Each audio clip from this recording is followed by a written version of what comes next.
My name is Dennis Galvin, and I want to welcome you back to another program of Ready, Set, Talk. Today, if you're watching the news, you're going to see that the issue of immigration is pretty much predominating in most of the coverage. And it's a very important subject and a very important area for conversation. And we're going to delve into it here on Ready, Set, Talk today.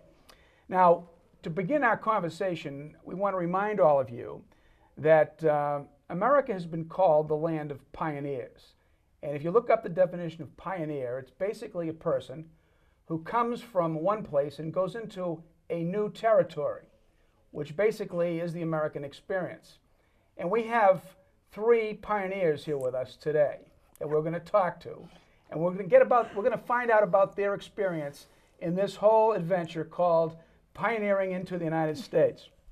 Now, let me try to begin the discussion by setting the tone, or at least the first question. My family, as most all other Americans, came here from some other country. My grandfather immigrated to this country from Lithuania back in 1905. And I wanted to use a story that he told me to set the tone and begin the conversation today. He was 17 years old. At that time, he was living in Lithuania, which was under the control of Tsarist Russia. And two of his brothers had already left and gone to the United States. And he had worked on a farm. There was some difficulty in the family, some difficulty in the society at the time. And the opportunity came for him to leave. And he always told me this story. I never forgot it. I was 9 years old when he told me this story, but never forgot it. He said one evening in order to be able to escape the border guards, he had to be able to swim across a very short river. And he showed up in the middle of the night, all by himself with whatever little belongings he had, and he had to try to get to Danzig. And he looked there and he said for a moment, I stopped at the bank of the river and I looked ahead of where I was going and I looked back from where I was. And I asked myself, do I really want to do this? And he waited a few minutes and he dove into the water and he swam. And eventually, history was he came here. But I never forgot that story because when he made that decision, he literally left everything he knew and everyone he knew back in the country that he came from. And his entire life was as a stranger in a new land. And I never forgot the advantage that he gave to me by the decision that he made.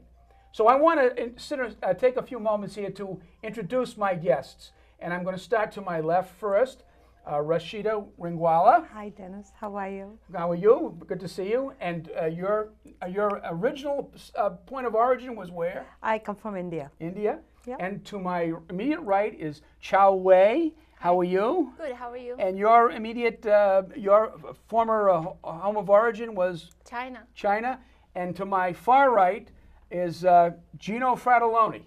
And your home area of origin was? North of Italy, which is Venezia. Venezia.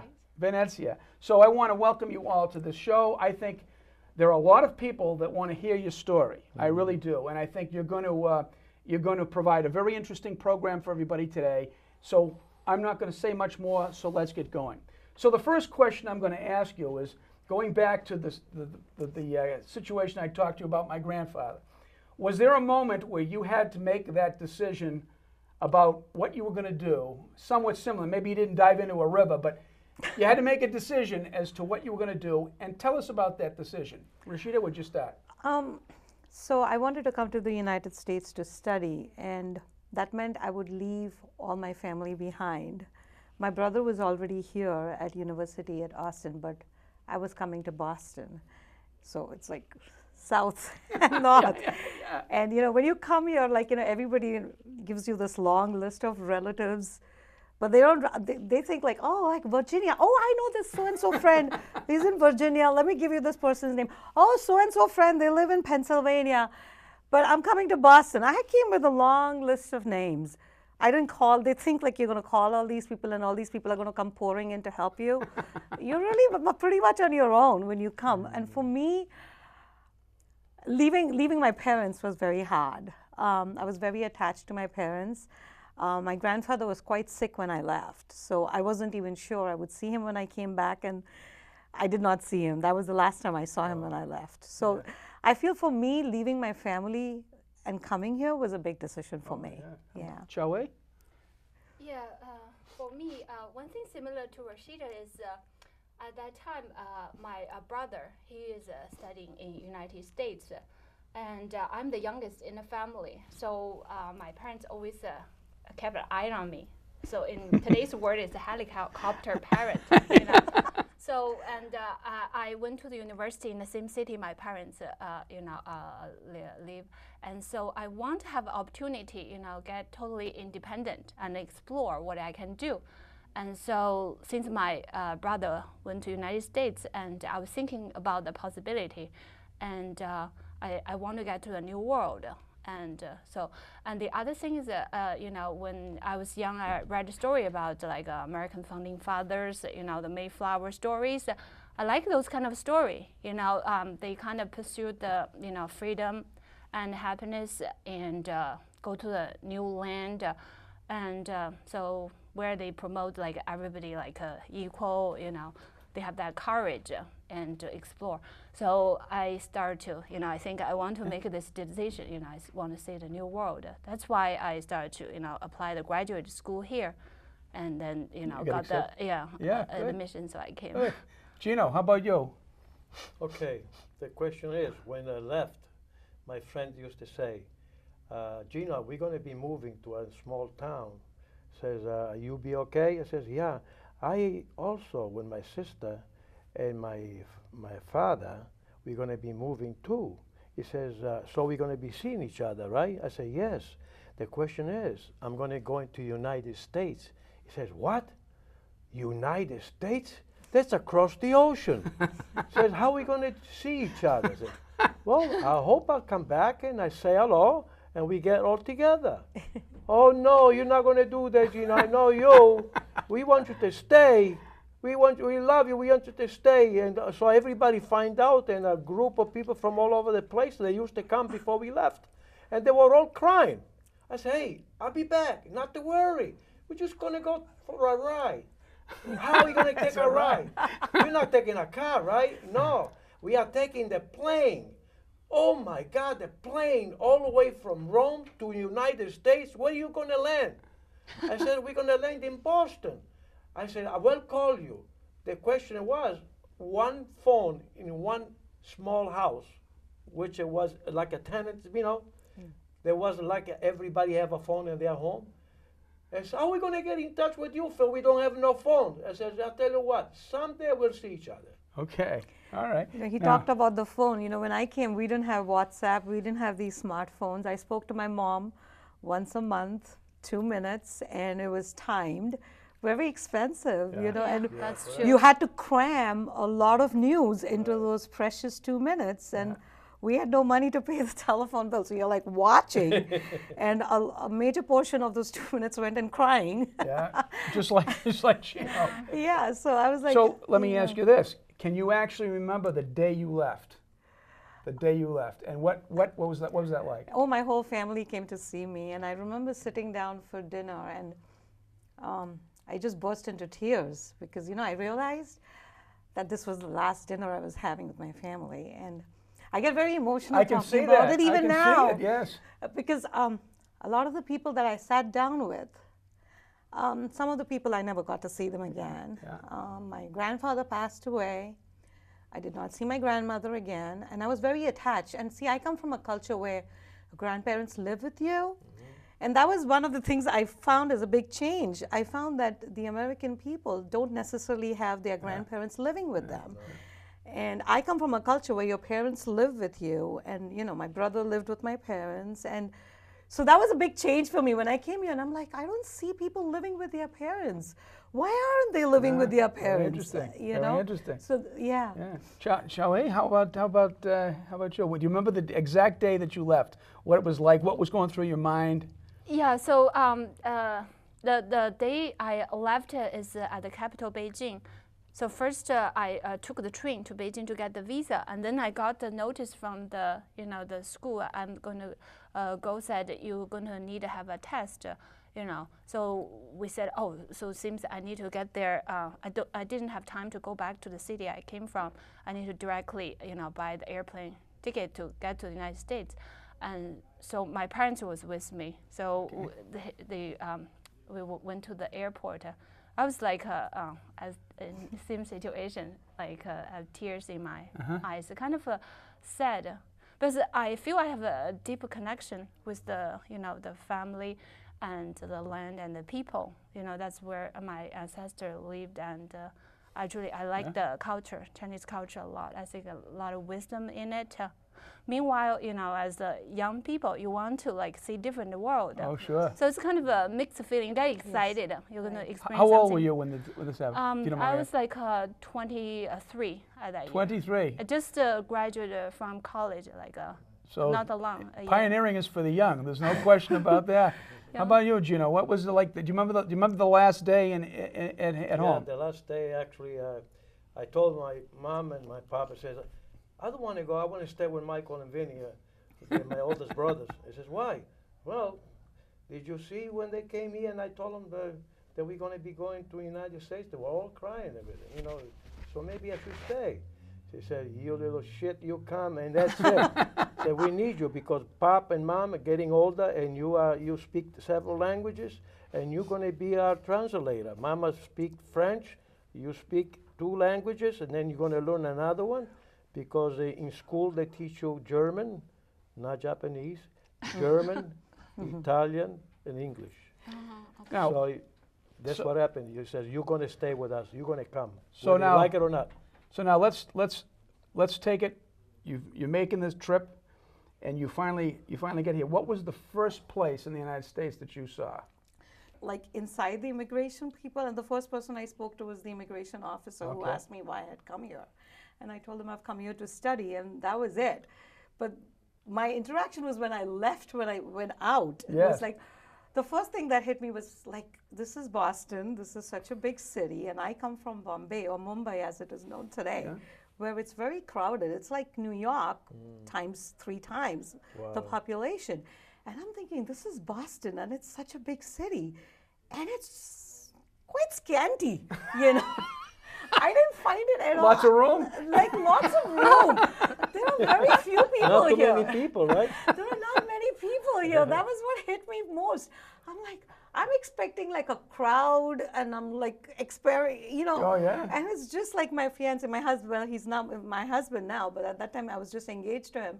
And it's just him at an airport. Like, and I had left an airport where I had like 35 people coming to drop me off. There was one person here to receive me, and that was it. And that was it. So the scantiness of the airport hit me interesting. first. That's interesting. yeah. Choe, how about you? How about you? So I arrived in the United States. First stop is at Minneapolis. Just to change the plane. So I went out the plane and just like walk around the airport. And it's quite interesting because now it's the first time you're outside your origin country, and everything looks so new. And it's interesting. I saw lots of native Indian crafts in the airport. You know, like. And I because I kind of always interested in the culture thing. I said, oh, this is real, you know. Oh, yeah. Oh, Before yeah. you just see them in the books and, you know, close to this kind of, you know, people. And that's one interesting thing. The other thing is like people like the talking. Because in China, actually, I learned English. But most time it's in the classroom and teacher just say to you, read the book. But now like they talk to you like face to face. And you know, you feel it's hard kind of to follow, you know. You feel the people like, why they speak so fast? No time to process in your mind. Yeah. Gino, how about you? The first time you landed here, what'd you see? My mother had the passport, and we had the passport, no problem. We just get in there, no problem. And I said to myself, gee, Mia, what a difference from where we come from. Look all those beautiful stuff. Nice people, very polite. We go outside, there was a limo waiting for us to take us home. My uncle was waiting. See, we came legally. We had to wait, but we came legally. We had no problem. And my father was what they call a designer, shoe designer. So the company that my uncle sponsored my father, They gave him a good job. My mother was working already as a seamstress, making what they call leather jacket. So she says, I have a little guy with me. Can you give him a job? He says, does he go to school? He will go to school, not the poor. He said, can you give him a part-time job? She says, no problem. And when he finishes school, he can get a full-time job. So now let me ask you this question, because you're building the adventure up here. Do you remember the first night you went to sleep in the United States? Yeah. And what were you thinking that night? What were you thinking? So my first priority was like, I kept thinking I wanted to go to the school. I went to Mass College of Pharmacy. So Great I was school, like, by the yeah, way. I wanted to just kind of, I wanted to go directly from the airport to the school. I didn't And get the business. I wanted to start like right away. I came in August, so school did not start till September. And my fiance said, "You need to calm down." And like he didn't realize he was going to be saying that for the rest of his life. I'm like, I gotta go and see the school, and he's like, "We can go tomorrow." And then he kept telling me that you're going to start missing home, and it's going to hit you, but it's going to hit you after about a month. Yeah. Because there's so much to experience when you come here that momentarily for a short time you do forget your family. It's not that you've forgotten them. It's there's so many things being thrown at you. Like you gotta go get your social security number. You gotta get your business started. Oh, sure. You know? Oh, yes, yes. That- Your business started, absolutely. You know. What were you thinking about when you settled down after that first trip in? So yeah, my first night actually is in Pittsburgh. Pittsburgh, Yeah, PA. because my destination actually is in Massachusetts, but my brother, he's in Pittsburgh, so before the school start, he wanted to invite me to stay there. So it must have been nice to see him. Yeah, it's Yeah. nice. Oh, get my relative here, not totally strangers. So first night, I was sleeping. It's kind of like, again, it's that mixed feeling. I'm kind of like, happy, because my plan carried out so far because I applied school and got admitted. And so I got like a teaching assistant position, so that could going to support me financially. So future seems less uncertain, right? But still, like it's totally new. And what I'm going to do, in the school, like how the school goes. So a little bit like a scariness, and also like I'm missing my parents. Yeah, you It's started the to feel first it right time, after that? Yeah, like so far they're on the other side of the world. Oh, yeah. Pretty far away. I hope I can see them soon. So that was Okay. my first night. How about you, Gino? The first night here. The first night, well, you have to realize the difference of time from Europe to the United States is 6 hours. Yeah. So actually, practically, when my mother won't let me do what I wanted to do in the airplane, so I kept my mouth shut and I took a nap for a couple hours. And of course, after that, when we got home, everybody would go to sleep, and I was awake. You know what I mean? And good thing they had a television, so I was watching television. Your first night in America, you're watching all-night TV? television, Yeah. Yeah, and then I had to get up in the morning. Are you okay, Aunt? My mother said, yeah, I'm okay. You look a little tired. Well, said I'll be okay. I have to figure out what my uncle's going to do. He's going to take me around, and he have to take me to school, and then I got to go to find out when I'm going to work with you, Mom. You know what I mean? So all that stuff. Says, you come with me, little shit. You come with me. They're going to You're have to not going blank all alone this. no more. You come with me. I'll tell you when to start. So anyway, I had a free time for a week. You know what I mean? My uncle took me out with an Oldsmobile, beautiful new Oldsmobile. So you drove around, saw the whole place? Well, the area, Yeah. the area. Yeah. It was like a lot of Italian people, like you say. The same day when I woke up, and my neighbor was a Greek, Irish, a color, which they used to call black then, and there was Latino?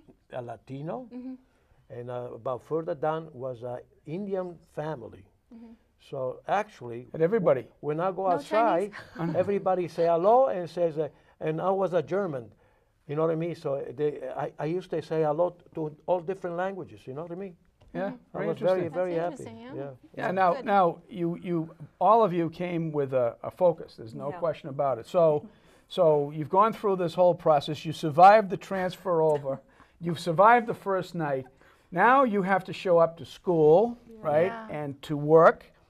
What was the first first day at school like for you at Mass?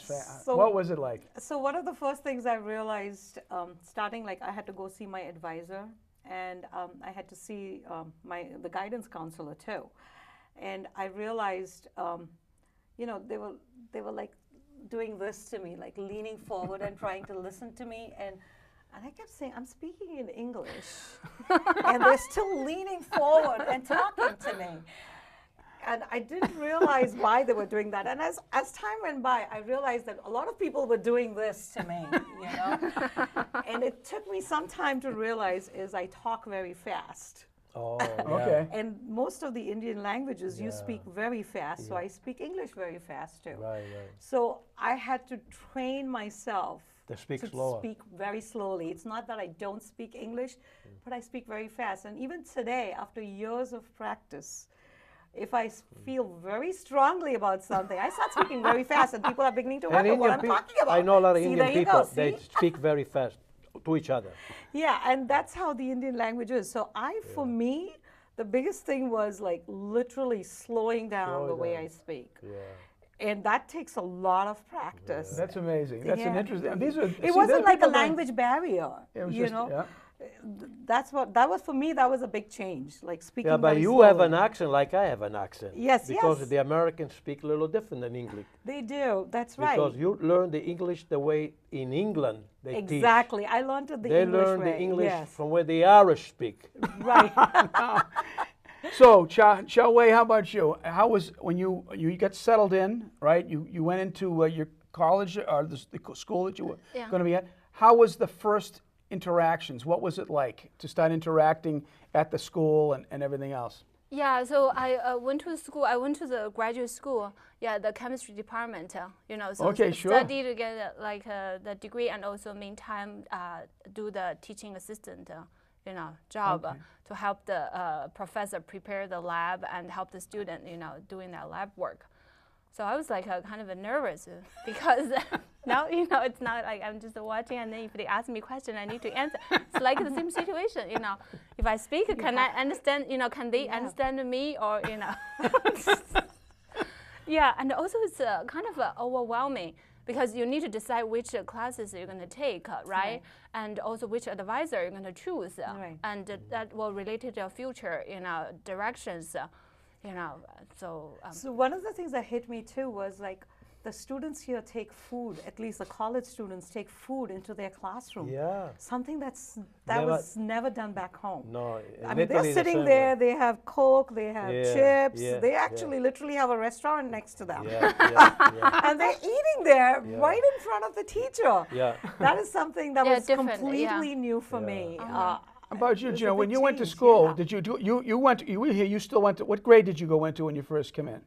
Right in the United Yeah. States. Well, I finished my high school in Italy, but I had to go see. It was different when you come here legally. They want you to go to school for your citizenship, so they want you to teach you the history of the American, which a lot of people even now they probably don't know. yeah. So what happened? Because I had a week off, so my uncle says, "I'll take you to school." I says, "What? Yeah, but it's kind of a late." It is late because we used to go night school. Because in the daytime, the American people go in the daytime.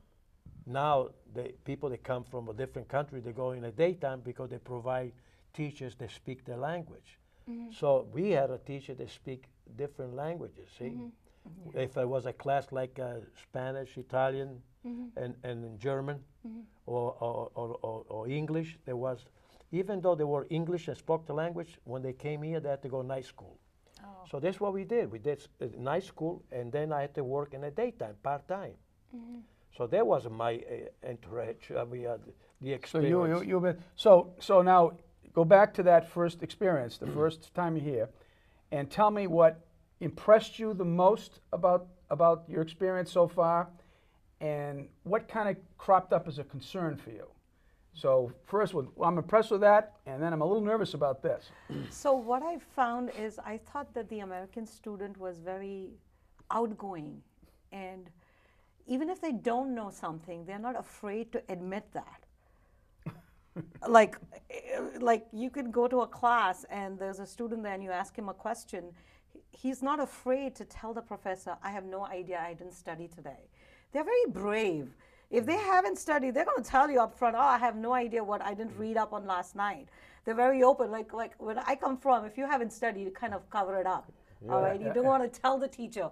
You don't want your teacher to tell the parents back home that you haven't studied and you know. Well, there was a time when it was like that here too, but that being said, and also they're very confident.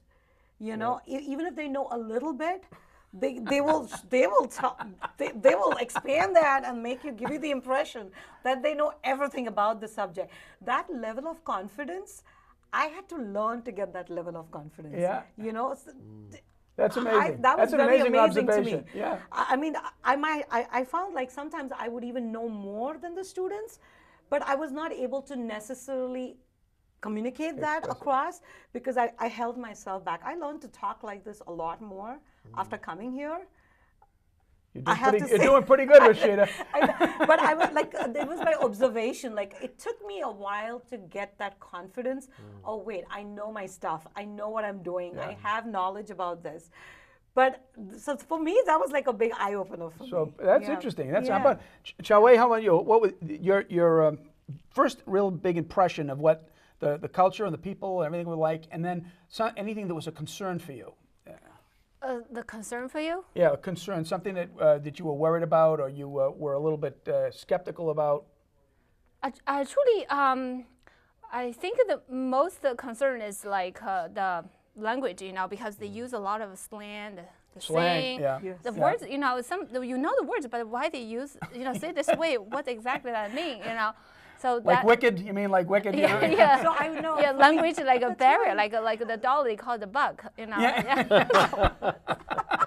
You know. So for me, coming back to that, I was working in the library there trying to make ends meet, and I tell the lady, we didn't have a dishwasher in our apartment.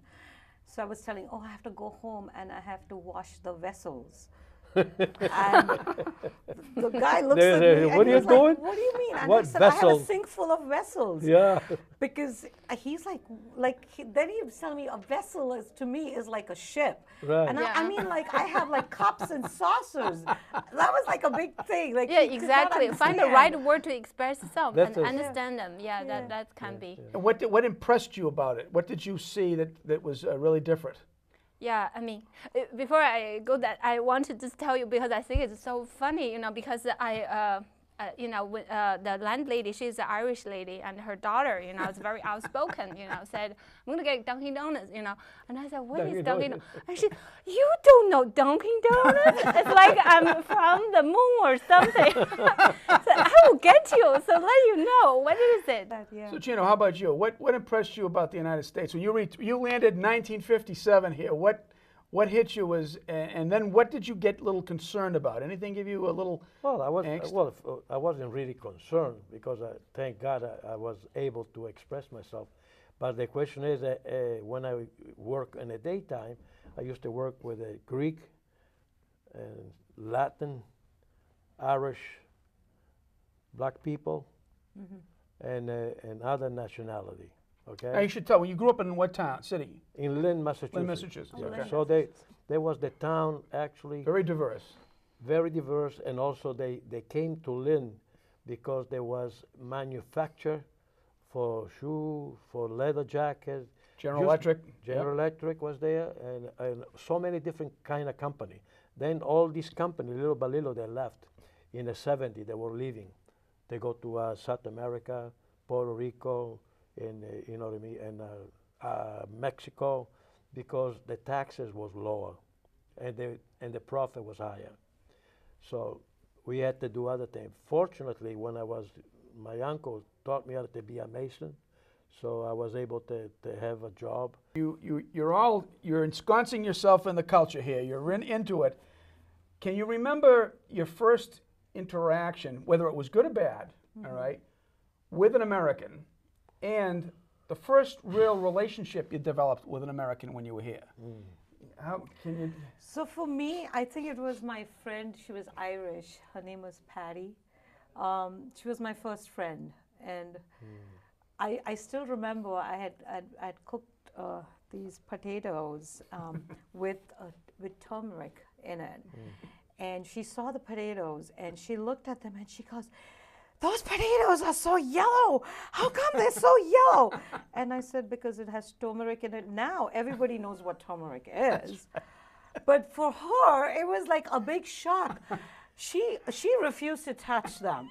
She would not eat them. She was and I afraid. said, like, turmeric is very good for you. Joey, how about you? What was your first interaction and maybe your first relationship with an American when you got here? So yeah, I think the probably the close like relationship is like me with my landlady. I mentioned that she's like Irish and you know very always a big smile. Those Irish are all over the place. Yeah, yeah, and very straightforward. You know, if she Very sees something, straightforward, that's yeah, right. she will let you know what her opinion is. Yeah, but I think I get along with her no problem because I'm like kind of I want you to directly tell me, what you want, and she will tell me like some of the student, the previous and. They did something so weird. So she means like, you better don't do this way. Yeah, I mean, I kind of miss her, because she kind of tell me, like her daughter and she tell me, like Irish people are very like, how to say, passionate. They have their like reunion. She will take me there, like a dance or those. Yeah, I feel like she wants me to feel like a part of the family. Oh, that's good. Kind of That's appreciate good. that experience. Yeah. How about you, Gino? First time you bumped into an Okay. American? Remember that when we came, my uncle was able to find a place for us to live. Okay, so this lady, her name Antonietta, Italian lady. She was elderly, but she loved us and we loved her. She had her own room and we had the whole house. You know what I mean? So when I go out, remember that I made friends already with the Greek, the Irish, the Spanish, all right? And also there was a black individual.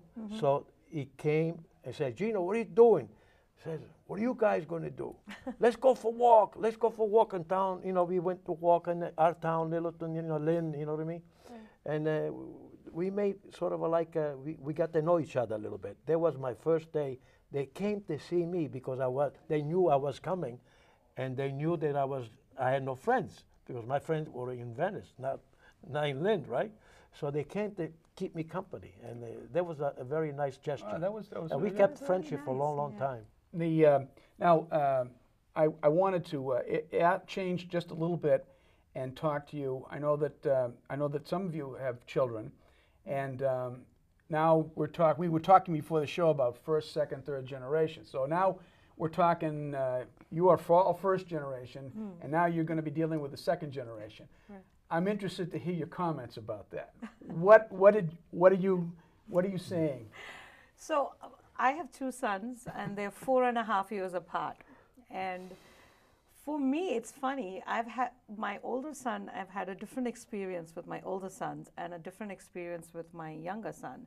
And I think it's because they're 4.5 years apart, and the town of Westford has evolved since then. Oh, sure. So when I came first to Westford, I was the only Indian in that neighborhood. Family had just moved out, and I was the only Indian in that neighborhood. And my oldest son, was 3 years old at that time, and he was going to a daycare somewhere in Chelmsford, and we were going to have a birthday party for him. And I have to say this, it's kind of funny. We're making a list, and my son comes and tells me, he's 3 now, mind you, he's 3 years old, and as you know, my son, he's very outspoken, very observant. Just like his mother. Yeah. And I'm making this list, and he's telling me, "I don't want any brown kids at my birthday party." And Any what? Any brown kids at my birthday Why? party. Yeah, Well, and I was like, so first of all, I didn't know what he meant by brown kids. Yeah. So I go up this list, and he was, putting a cross through all his Indian friends. And he was leaving his American friends alone, but he was crossing out all his Indian friends. And I said, yeah, it's real. This was like, so he's born in 90, so this was around 98. 99. Yeah. So I said to him, like, why are you not inviting your friends? And he goes, because brown kids are no good. Now this was at He said that? yeah, Wow. he said that to me. Wow. So I called up his teacher at daycare, and I explained to her, like, why is my son saying this? why is he referring to Indian kids as brown kids? And to make a long story short, we figured out that that particular daycare had kindergartners and first graders and second graders coming to the daycare for the first 2 hours for before school care. And there was some interaction during breakfast time between the 3-year-olds and the first graders. And you know how 3-year-olds listen to everything? Sure. He must have overheard something. And for some reason, he felt they were not good. And so we spoke about it. And actually, it turned out to be a very good experience because he ended up speaking, after he talked to his teacher as to why he heard and who said it. And the daycare, the principal of the school actually had an entire program based on color for that particular daycare, based on what happened to my son. And it turned out, they responded to it. Yeah, they totally responded to That's it, good. which I thought was very good. And turned around, and then they started celebrating an Indian festival where a lot of the Indian kids that came to that daycare also celebrated, because in the past they were only celebrating Christmas, but the school principal took this as a very good feedback that I need to do something about this. Yes. So that was, but my and then I found that that there were certain kids that were not sitting with my son at school, at the lunch table. And then I called my neighbor Amy down the street and I told her, like, will your son Scott sit down for lunch with Aziz? And good enough. That was because Scott was sitting with Aziz, then the other kids started sitting with him, and then the integration began. Now, my younger son came 4.5 years later. By the time I think a lot of Indian and Chinese families were moving into town, he had a completely different experience. He did not have any of these little tidbits of, little conflicts that my older son had. Of course, by the time my older son reached 4th grade, everything was very smooth and easy. So I've had two completely different experiences. Yes, I feel like the town opened up as more and more Indians and Chinese and Italian and Spanish people started moving into town. But when we first came in, it was a little bit difficult for my older son. Yeah, I can see that. That's the difference I feel I saw. Chile? Yeah. Yeah, I kind of feel like can relate to what Rashida said, because my son now is like 8-year-old. I only have one son, and he's 3rd grader, and I'm happy with what the school they're dealing with multicultural. Yeah. So they're very conscious and respect the different culture. They, in the Miller, they have like the flags from different countries in their cafeteria, and have different holidays. They will send out the flyer, introduce like different cultures, the holiday. How about differences in the way that, as you look back on your own childhood, how you were being trained, and you're watching them develop? Is there a difference that you're picking up? Yeah, I think a lot of difference. I think first is like the advantage. He now like. When I was a little, in China, I think it's a kind of a more, not that open. So you just, study your book and not that information from the outside world. And not that many extra curriculum for you to choose. And to explore your talent, So, but like my son, I think, he's just 8. He already been to 8-7 countries, Wow. And so he went to, because he has that advantage, Is the current kid, nowadays the kids have that opportunity, and then if he's in the classroom, he can, merging with kids from different culture, as Rashida mentioned. And the school actually, they kind of encourage that. I think they send home the flyers, talk about the difference, why you are different, how you're going to respect the difference between people. So let them conscious about this, and they talk about all these different aspects of things. I think that I'm pretty happy with Westford community. Yeah. Good. Yeah. Gino, now how about you? You raised some kids when you were. What did you notice a difference between the way you were raised in Italy and what the experiences were that the kids were having here? I think they were treated same as the others. They had no conflicts, or they had no problem. My kids, and also if they realized that I got married twice, so I have other three stepchildren. One passed away, and they had no problem too. They went to college and good education, so they had no problem. no. Good, good. Yeah, I was very lucky. So let me ask you this question: Have either of you returned back to your home country for a period of time? Oh yeah. What was that experience like? Oh, And how do you think you've changed? so when I went back after 3 years, and it was about maybe about 70 degrees in Bombay and Mumbai now. And the first thing my mom said is, "I know you've come from the United States. You need to wear a sweater." It was blooming hot, but I had come from Boston weather, it was so Wearing cold. a t-shirt and Yes, and my mom is telling me to wear a sweater because she thought like I should be freezing. Yeah, So yeah. she kept telling me, "You need to wear a sweater," and I'm like, "Mom, I'm really hot." Yeah, The other thing I found like everybody had aged a lot. yeah. I don't know if and people like you see, I came from a time when we didn't have that much facial contact, like we didn't have smartphones. Yeah. So I felt like everybody had aged a lot, and then everything around me had shrunk. Like I felt like the streets had shrunk, the house had shrunk, the cars had shrunk, because when you come here, everything is big. The streets are wider, the homes are bigger. Yeah, yeah. So You're for me, right. that was like a big change. I kept saying like, why does everything seem so small? like the distance. I used to always think the distance from my home to my school was very, very far away. But now when I go back and I'm like, it's really not that far. Maybe because I was there as a child, I felt it was Yeah, far away. yeah, yeah. But as an adult, I'm like, really, it's like literally down the street, So that was my experience when I went back. Chow, what about? Have you gone back and? So yeah, I went back. I realized China really had a lot of change in this 20 years.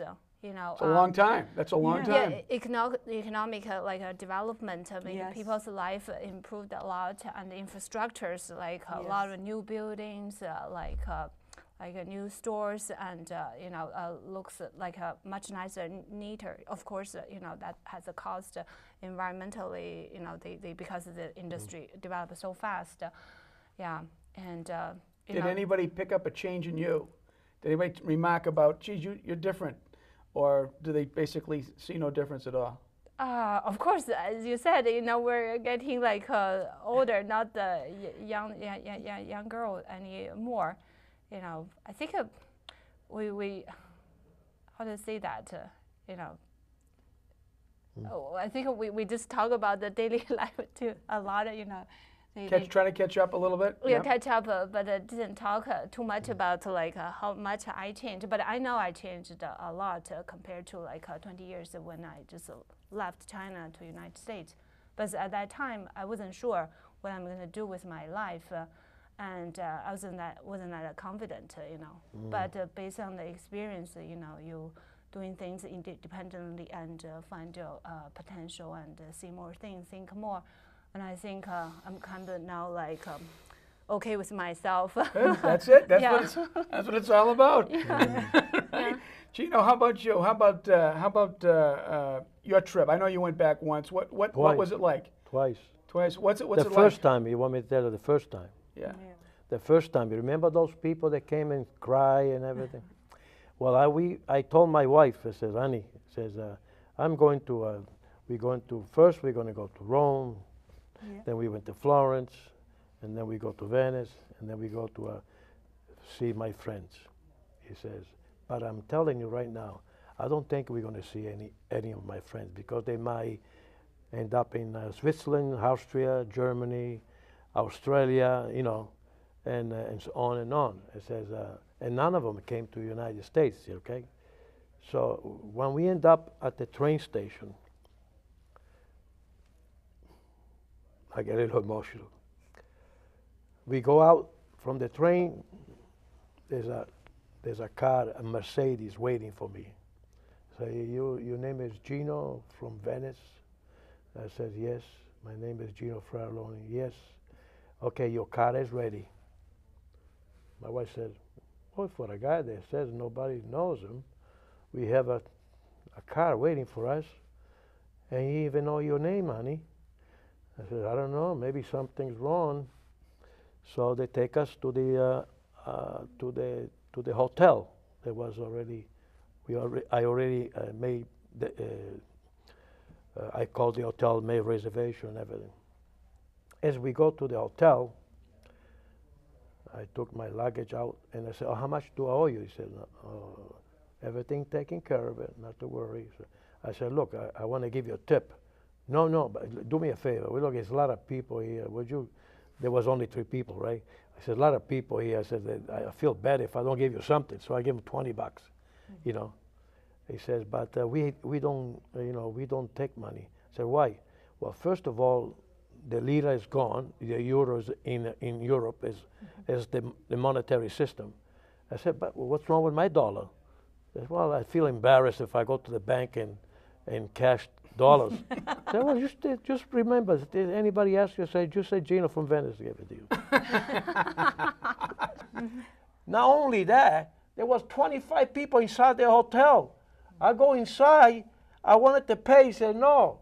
What do you mean, no? I made a reservation. I already paid for the American Express. Yeah, that's what you thought, but somebody else took care of the business. They took care of my bill. 20 guys, he says. And the people says, of my friends, they are recognizing me, each one of them.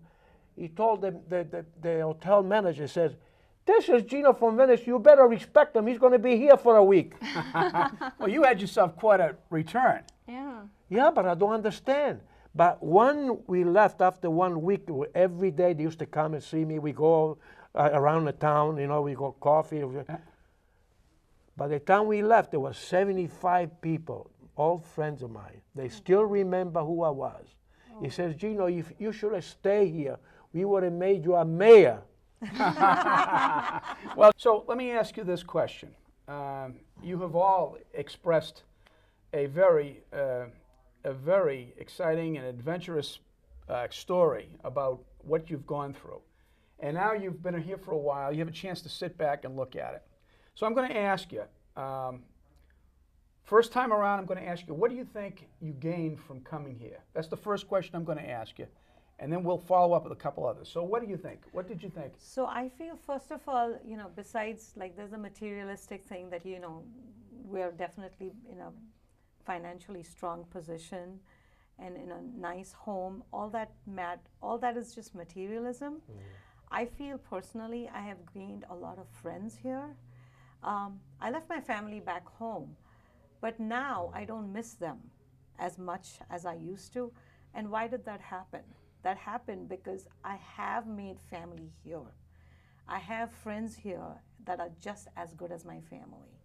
So for me, I feel I have now stronger roots here than back home. I have lived here longer than back home. So this is truly my country now. This is my home. This is where my children are born. This is where my family is. So now when I go back, I don't say I'm going back home. What I say, I've changed that. And I don't know when that changed. That's interesting. Somewhere along the way, instead of saying I'm going back home, I now say, oh, I'm actually going to visit a few of my family over there. I'm going for a visit. I don't say I'm going back home anymore because this is my home. That for me is what I've gained. And I think that's a big deal because when we come here, we always think about back home, but you're going to have to change. You have to change. If you're going to come here, you need to realize that you're coming here to make this your home. So you need to get past that was good. I mean, I'm never going to forget India. I'm what I am today because of what I've gained from India. But I have gained also stuff over here, and this is my home. Very good. That's how I very feel. well said. Yeah. Choe, how about you? Yeah, so for me, I kind of think of this whole world is like the earth is like our homeland. Even though I born in China and came to United States, like a totally different, the other side of the world. So, and I think life have a lot of uncertainties. So if you ask me if there's any regret, so I want to see. On one side, I don't have regret, as I said, uncertainty. And I came to United States 1994, and I watched the movie Forrest Gump. Sure. There's a Yes, sentence yeah. that life is like a box of chocolate. You never know what you're gonna get. Yeah, this is like that sentence hit me really, you know. So so I just try to live at the present moment, you know, based on what I surrounding have, and try to, you know, make effort and try to grow. And I mentioned earlier a little bit, you know, what's the difference I am. I think came to United States, somehow it's an open world with the freedom, the democracy, and all the talk, you can talk openly and discuss, debate. And I see like the culture of the Western culture and also the Eastern culture. You think this may be weird, but in China, some of the things you can't talk or like get access, but in United States, you know, if you go to like Asian community and you can see the scholar from all of the world and talk about things from different perspectives, that's really like eye-opening. So I really appreciate, you know, for me it's more like the kind of a spiritual, you know, help. You know, I think that's make life more fulfilling. But on the other side, I do have regrets. That's actually true because you know my parents immigrated here also, so I can you know see them often. But my relatives, you know, those cousins, you know, the uncle, aunts, I don't see them often. And the friends I used to have in China, you know, I don't share their experience and happiness. So that's can be a kind of a regret. And then the things happen in China, exciting, I miss those parts. But I see some things here. You know, life is like that. You know. Gino, how about you? What have you think? What did you find here? What did you? And do you have any regrets about leaving? I'm going to tell you the truth. She knows what I'm going to say. When you leave your country, and you have people that love you, it hurts when you leave. But when I came here, it became a second family because they take you in as long they see that you do the right thing. They love you, just like family. Thank you. Thank you. So this is my country. Very good. Very good. People are obviously going to watch this, all right? And there'll be two types of people. There'll be people who are pioneers who are struggling here from someplace else, right? And they're going to be looking at this. And there's going to be folks who really can't relate to this at all. They have no idea what this is about. As far as they're concerned, immigration operates somewhere up in the clouds where the stars are, and it has no effect in their life. Let's go to the people who are like yourself, pioneers here. What would you tell them? What's important for them to know? I think what's important for them to know is we give up a lot to come to this country, and not many people realize how much you give up to come here. All of this country is full of immigrants, and everybody needs to realize that some people have come before us and some people have come today, or like some people are like we are like the new immigrants. So accept us just the way your forefathers were accepted. And we came here and we have made changes in our lives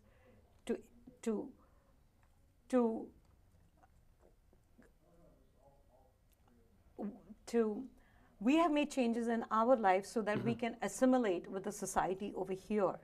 We have made, and if you want to come here, you have to come here and you have to be prepared to make some changes. Because if you don't make changes, you will never be happy here. Make some changes. I'm not telling you to change your life completely, but you need to make some changes if you want to integrate with the society over here. And if you can't make those changes, you will truly not be happy. That's one. Two is, if you want to come here, you need to come here and make this your home. This is my home today. And my message to the people who have been here for many generations before me is, accept us just the way that your forefathers were accepted by the original immigrants. We have just come here a few centuries later, and 100 years from now, we will be integrated. My family, my grandchildren, and my great-grandchildren will be integrated with this society. So we will also be known as one of the original immigrants. So you need to give us a chance today, just like your forefathers got a chance years ago. Very good. Shall we? Yeah, like Rashida said, yeah, life is like a visitor. You know, even we immigrated here, but we won't in this life won't stay that long. So I kind of feel like if we, life put us to this place, just take this place as a home, and interact with the people surrounding with you, and nicely try to adjust yourself to the new environment. So I think most important is believe in yourself, and then we can face the world and be brave and persistent. And then we can, stand anywhere in the world. So that I feel, yeah. Gino, how about you? You're talking to the folks out there. Some have an experience like you. They just got here. Others maybe not even know what immigration is like. What would you tell them both? If you're willing to make changes and start a new life, first of all, you have to be sincere, because this country will give you a friendship, they give you a place to stay, they will integrate you with the society. Just be aware. Just because you're going to another country doesn't mean you're going to be a stranger. There will be people that will love you. Just give your best. Okay. And I want to thank you all for your participation. This was a very moving experience. I have a feeling, in a way, from listening to you, I have a deep appreciation now, even more so, for my own grandparents. They didn't speak much. They kept everything very quiet, and they didn't share it. But as I look back on what they gave up, they're the same situations that you spoke of. And I now probably say I didn't appreciate them enough. I didn't appreciate them enough. And I hope everybody out there that's watching this program now understands that America is a very, very diverse place. It's a place that offers it. It's built on this, and it's something that we have to learn to accept. And most of all, we have to learn to accept and support each other, because we're all in this together. And with that idea, I want to say thank you very much for listening, and stay tuned for the next session of Ready, Set, Talk.